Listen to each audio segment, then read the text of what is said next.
So I'd like to welcome Gordon Smith of Delaware. So in essence, what we have is state-sponsored protection of false allegations. How everything got started with me, and truly what you said, regurgitating, it's highly emotional when you start thinking about all this, and I'm going to try to keep it together up here because I have a 6 and a 4-year-old son. Son's in my world, but anyway. Back 2008, I was introduced to the world of protection from abuse orders. First of all, being a former probation officer, corporate investigator, right-wing conservative, the system was always right, law and order, all of that. And I felt that something like this really couldn't happen in the United States of America. Well, my eyes were opened, and I got to see reality. I got to see that, for instance, what we just read, it's common knowledge from these people that there's something terribly wrong with this system. Just like for 100 years, it was common knowledge in America that it really wasn't right to treat people as second-class citizens and have racial discrimination as part of a state-sponsored event. But still, it continued for well over a century until the 1960s, when finally something was done about racial discrimination. And I compare the same thing to this. These people are aware of it, but yet it's taken, there's still nothing being done about it. But coming from my background, law and order, I actually was in a bully prevention movie with the Attorney General's office. As a volunteer, I had an acting role in it, and my heart, my mind, everything has been toward trying to contribute to society and make it better. So when in November 2008, I got a PFA, Protection from Abuse Order, I thought, the community legal aid that was representing my ex-wife, in this protection from abuse order, I'd never even heard of the acronym PFA. I'd go in there and I'd think, well, I'm innocent, I didn't do anything, so everything's going to go okay. Well, little did I know, it was granted, and I learned later that 9 out of every 10 that go before a hearing officer will be granted in the state of Delaware. And so it went on for a month, and then Christmas season was coming around, and I guess my ex-wife was in a bit of a Christmas spirit, so she had it voluntarily dismissed. Well, that following January, that's where it all got turned upside down. Along with the second protection from abuse order, I was arrested for the first time in my life. I was followed to the mall, and when I walked out, she had called the police and said that I had followed her there, and she was scared for her life. So when the police got there, I was simultaneously served a protection from abuse order and then arrested for a warrant for harassment from reports that she'd made a few days before. Little did I know. But as part of the relief of the protection from abuse order, I had my car taken away at gunpoint. I say gunpoint, it was a police officer who had a gun. My car was then taken, given to her. My job was 40 miles away, living in Delaware. All of my friends, family, support group, infrastructure, personally speaking, were in Georgia. So when my car was taken away, I had no way to get to work 40 miles away. The car was given to her. She had access to no less than 4 cars with family and friends where she was staying at. The car was in her possession per the judge's order. I end up losing my job when I can't get to it. A week or 2 later, I lose my place to live. In the coldest part of a Delaware winter, and being from Georgia, I wasn't quite used to the severity of that winter. About a week or 2 later, I have nowhere else to go, and I end up in a homeless shelter for men in Dover, Delaware. And I had a lot of pride. considered myself a strong individual. And before I went to the homeless shelter, I was on the streets, literally, living in hotel lobbies, posing as a guest as long as I could do so, and then at a certain time I would leave. But eventually I ended up in the shelter, and my life began to just unravel at that point in time.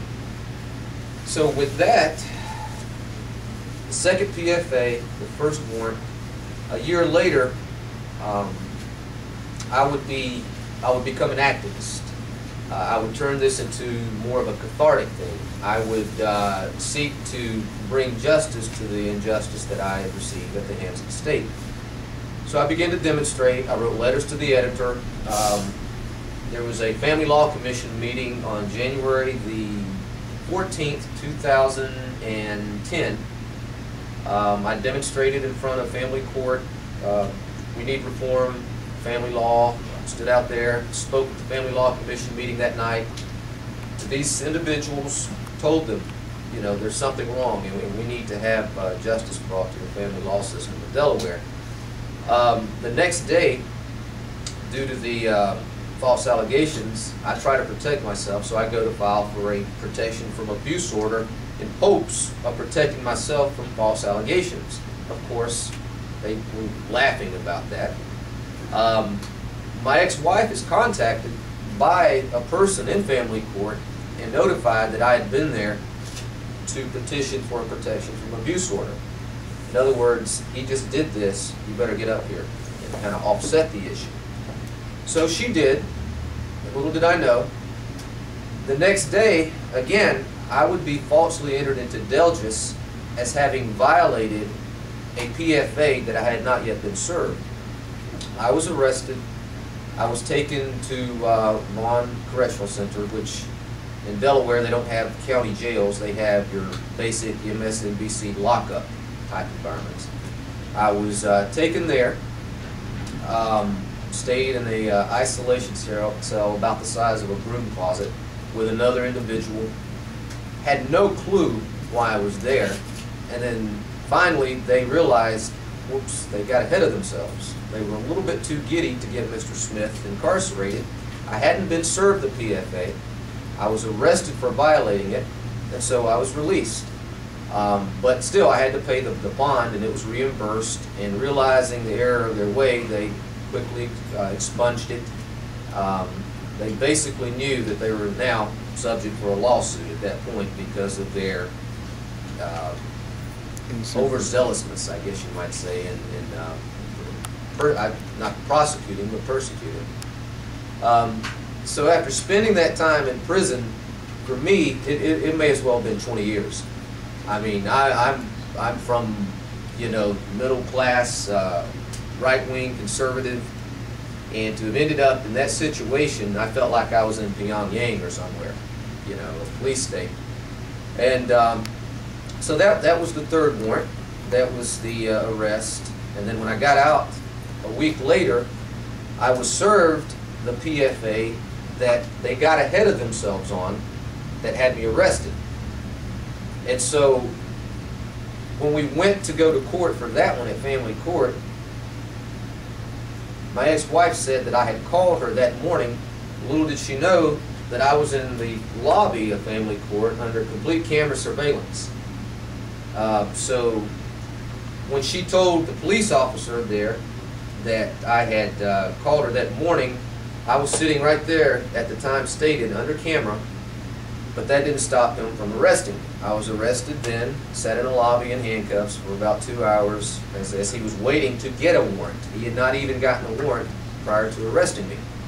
So when I am released, they eventually dismissed that the day before it goes to trial. And then in August of 2010, during 1 week's time in August, I had 3 warrants issued for my arrest.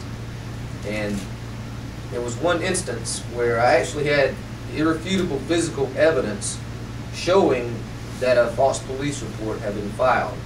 My friend Catherine there, we were at Taco Bell, there in Camden, Delaware, when I was arrested and told that I had been in the front yard of my ex-wife, peering, stalking, scaring her, the whole 9 yards. Well, at Taco Bell, they have video cameras. And there I was. The stated time was 12:40 when she said that I was in the front yard. Well, at 12:35 until 1:15, I was sitting in Taco Bell. And so this really disappointed the Delaware State Police. They said, darn, we got to try to make this work.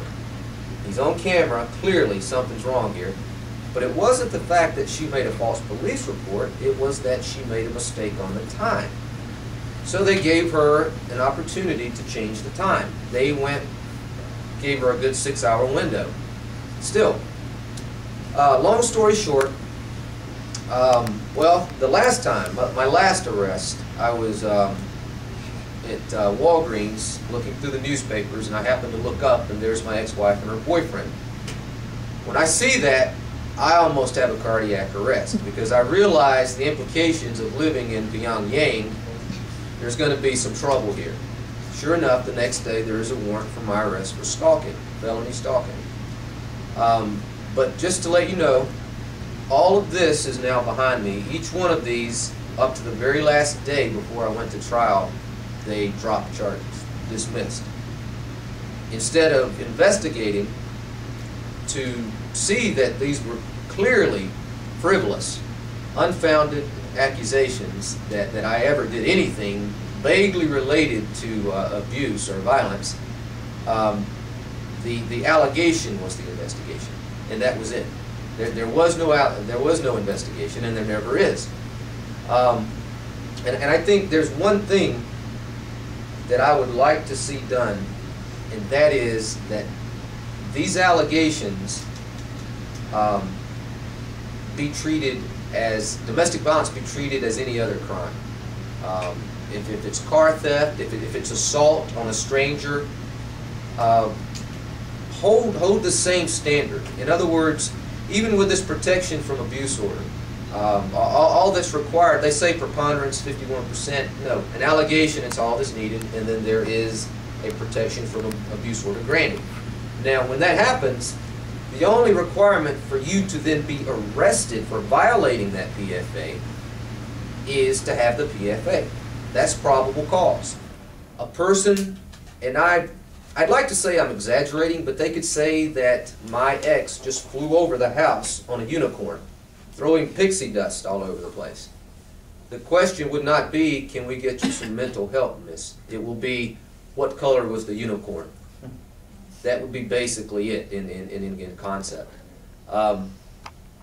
So I think with these issues, with state-sponsored false allegations, it's got to stop. It's destroying families. It's you know, like Natasha said, justice. I now struggle with the very concept of justice, and I expect more, you know, from America, where we hold these ideals, you know, so high. But anyway, I thank everybody, and it's rough.